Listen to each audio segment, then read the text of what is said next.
This first project is so super simple.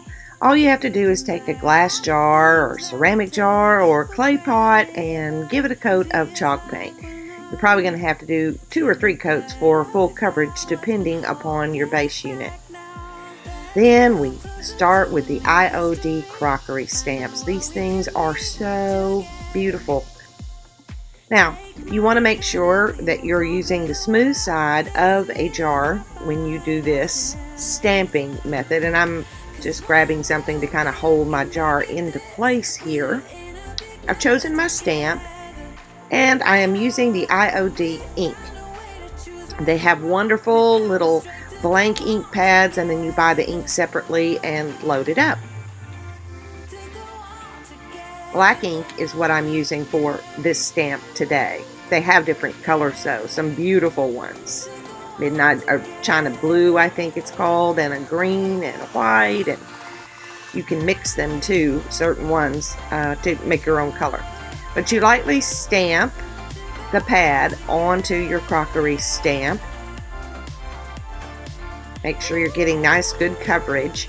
You kind of want it juicy when you're stamping on top of mineral-based paint like chalk paint, because it grabs that ink or paint pretty quickly.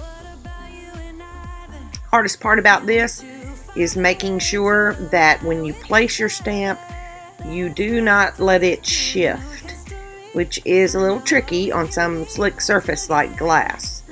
But you just be really careful, hold it with one hand, and then gently press. I'm tapping more than I'm rubbing. I'm just applying equal pressure. And once you have covered it all over with pressing with your fingers, you want to gently lift it up, and voila! Isn't that adorable? For a completed finish, I also painted the inside rim down to the shoulders of the ball jar there. Gave it a couple of coats.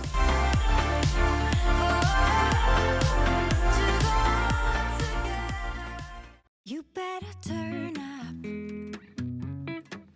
You better be there when I shake. Watch me. Yes, just $2 at the Restore Habitat. I thought these glass jars were very vintage looking. Perhaps they are vintage looking. It actually, one of them has 1852 as a date on it. But anyway, something to do with these 2 jars. You're going to see here what not to do first. I actually was using a mold. It's by Redesign, and they are not the quality of the IOD molds at all.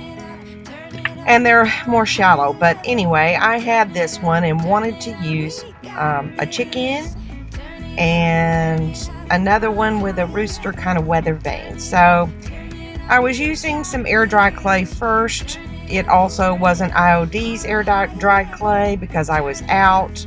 Another reason it probably did not work, but mostly because it's too shallow. And what you're going to see here as I try to remove the mold, the chicken came out but without its feet. So I had to go a different route. So instead of using air dry clay, I am using the amazing casting resin. You can order it, but you can also get it at Hobby Lobby. It turns white, as you see there in the lettering, that it turns white and cures in 10 minutes. So you mix equal parts of A and B together.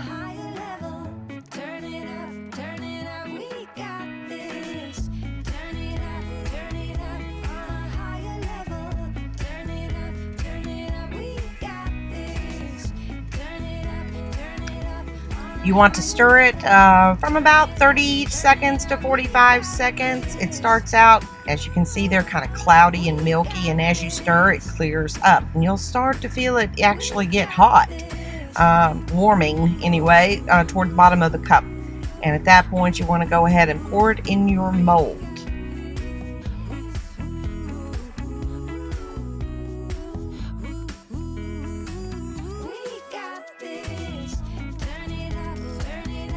Here I'm using a toothpick to kind of help push the resin into the little tiny areas of the mold. It's really better if you under pour your mold versus over pour your mold, because if it goes out over the top, then you have to do some trimming. While the molds are curing, I'm using a darker brown chalk paint to kind of highlight certain areas on the glass jar. The reason being because this is going to be painted over with white, and I will wet distress the white back to expose some of that beautiful brown paint. It's actually Abbey all-in-one paint. Alright, now I'm unmolding, and this is another thing, guys. Don't wait too long to unmold, because what you're going to see here in a minute, besides me having to trim on those feet because it got over poured, what you're going to see is that I let it set up a little too long, and I had trouble bending the chicken around the curve of the glass bowl, so it hardens really fast. Titebond Quick and Thick is the only adhesive that I like to use for attaching molds, whether they're this resin or the IOD clay or even wood, to any surface. It's just really good because it does exactly what it says. It's quick and it's thick, so it doesn't get runny. Now, as I glue them down, you'll see I'm using some painter's tape to hold them in place while they dry.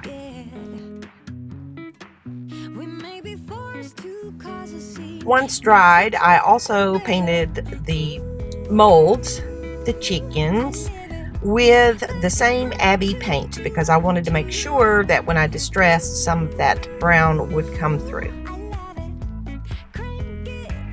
It ended up taking about 5 coats of my white chalk paint here to completely give a solid color to these glass containers. So I would just do a coat, let it dry, do another coat, let it dry, etc. After about 3 coats, I noticed that because my molds were so stiff, I didn't get to them quick enough when I was gluing them onto the bottles. There was some gaps, and of course that showed once you started painting. So once I got my IOD air dry clay in, I actually used that as a putty to fill those gaps. You can do that in furniture too. The air dry clay is just marvelous for so many uses. So here they are in my booth. I wet distressed. You can see some of that brown coming through.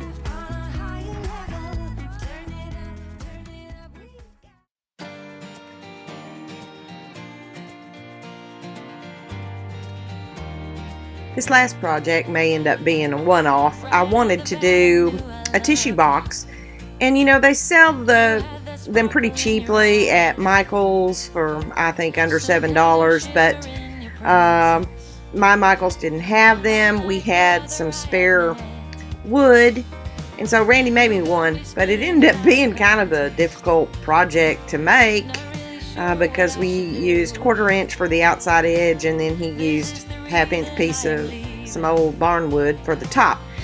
But I love it because it's real farmhousey looking just as is. But I put 2 coats of white chalk paint on, and then using my Cricut, I cut out some stencils for the sides. Now when you stencil using paint, you need to brush off most of the paint, tap it off on a paper towel, and don't do too many swirling motions. You want to stipple. And also, as you can see, it's a good idea to cover your edges with some tape if you're messy like I am. I thought it would be fun to put some, I don't know, clever sayings on the tissue box. So one side says bless you, and the other is the same form of bless you in 3 different languages. The one we all know, Gesundheit, Salud in Spanish, and then the bottom one is French, and I don't even know how to pronounce that, but that's the typical things they say in the different languages. And I thought, wouldn't it be fun, whoever maybe purchases this, if they have little children, they can get them to look it up and say, okay, well, what does this mean in French exactly? Here I have already sanded it, and I'm distressing it using some antiquing wax. Trying to remember the brand. It was just some that I got at Walmart that I had laying around, and I was antiquing where I had sanded.